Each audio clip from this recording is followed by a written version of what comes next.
Good morning, I am Kevin Price, talking to you about you and your business. Got a lot to talk about, so I'm going to jump straight into it with our first guest, Tom Taormina. He's with the Tom Taormina Group, and love his website. It was rocketscience.com, and he brings years of experience. He was part of that Right Stuff that took men to space back in the 1960s, men of energy and innovation and creativity, and always delighted to have him on the program as a regular contributor on The Price of Business. How are you today, sir? Top of the morning, Kevin. I'm doing great. How are you? Doing great. Looking forward to talking to you. Last week, we couldn't help but be happy about the news of, a change in Congress, although I wonder what they're going to do about it.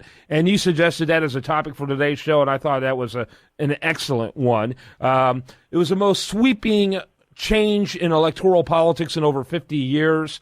Winning both houses of Congress, expanding already a Republican majority in the House. State houses wildly affected. 33 governors are going to be Republican going forward. It was breathtaking. We hadn't seen anything like it in years. Yet there's a big part of me that wonders how much of that was a vote for Republicans as much as it was a denunciation of the Obama administration. Well, I've been listening to all of the coverage ever since the election. I'm reminded of a quote from Mr. Spock on Star Trek. He said, "In time, you may find that having is not so great a thing as wanting." Ooh. Yeah. Is that kind of like the corollary to the grass is always greener on the other side? On the other side of the septic tank. Yeah. So, nonetheless, it's an interesting conversation, and we have to remind the listener that one thing that did not change was the executive branch.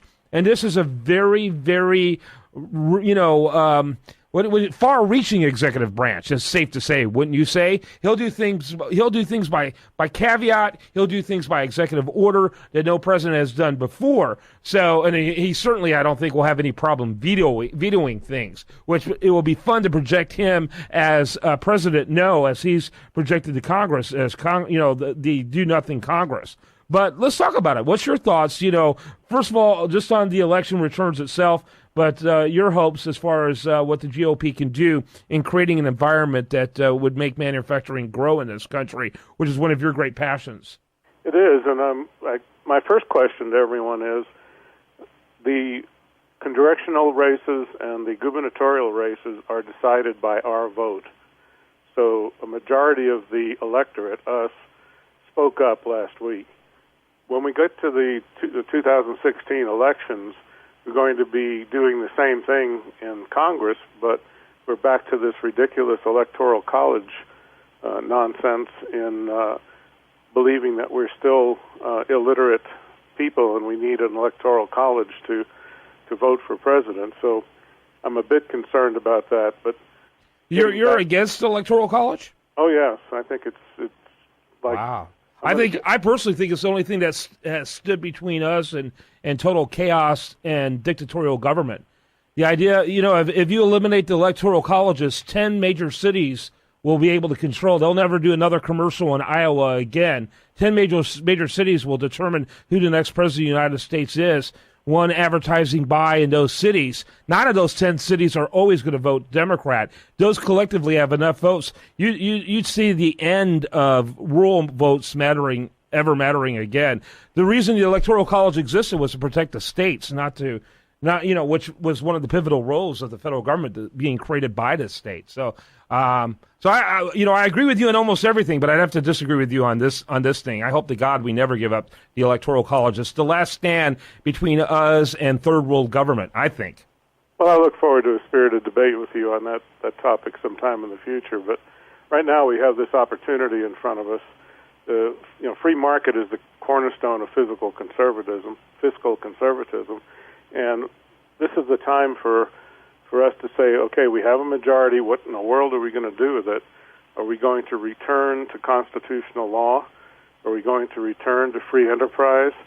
Are we going to return to some sort of a national direction? That's my mantra is we need a direction for the country that we can all stand behind and that we can all work towards. just like we did with winning the space race. Mm-hmm. So I'm hoping, and I'm going to be speaking with my state representative and my state congressman, the conservative one left in Nevada, about, okay, you told me before that Harry had the Senate pretty well locked up for all this time. Harry is going to not be there as majority leader, and if I have anything to do with it, he's not going to be there as a senator in 2 years. And what are we going to do with our victory? Mm-hmm. How are we going to get out there and turn around people who believe in living off the public dole and give them a job, get them out there back in the workforce, get the young people in college and in grade school engaged in looking to the future, being the future pioneers of some great enterprise that takes us to the next step in human growth. Yeah. I think you're absolutely right. And boy, I think something major needs to happen in the state of Nevada. There's actually a little bit of talk of a potential coup, and maybe not so much a coup, but Harry Reid saying, I really don't want to be minority leader, and maybe even goes ahead and retires from the Senate, and actually having someone of a more moderate, those are hard to find, but like the West Virginia senator, of a more moderate bent taking over leadership, although I don't ever see that happening in the Democrats. What do you think? No, I don't either. They've created this enormous fiefdom, if you will. And yeah, good word for it. It works for them, and if you retire Harry, he'll be back here in Nevada making a further mess of our economics. So keep him in Washington another 2 years. I would love to see him retire, though, from the Senate and let Obama choose him to be a czar of something. Absolutely. That would be, just let him, because whatever the czars are doing by executive order, at least the president can change that. Ronald Reagan, when he took over, he spent the first, 6 months reversing all of the pandemonium that Jimmy Carter replaced. Of course, the next president will probably have to spend, next Republican president will have to spend 2 or 3 years reversing what Obama had done by executive order. Yeah, at least. I'm watching the news this morning of, gee, you think the Cold War started again? Sure seems like it, doesn't it? Yeah, it does. It does. This topic was so timely, Tom, and your insight is so valuable. I want to get you back on sooner. We're running out of time, but I want to have a follow-up conversation if you're available later this week to finish this up, because I think it's so important for us to talk about what those priorities should be. Let's have that as our next topic.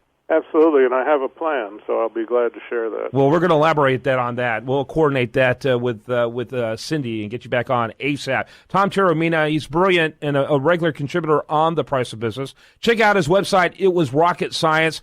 Later this week, we're going to talk about that plan that the Republicans should really look at going forward. I am Kevin Price. This is The Price of Business.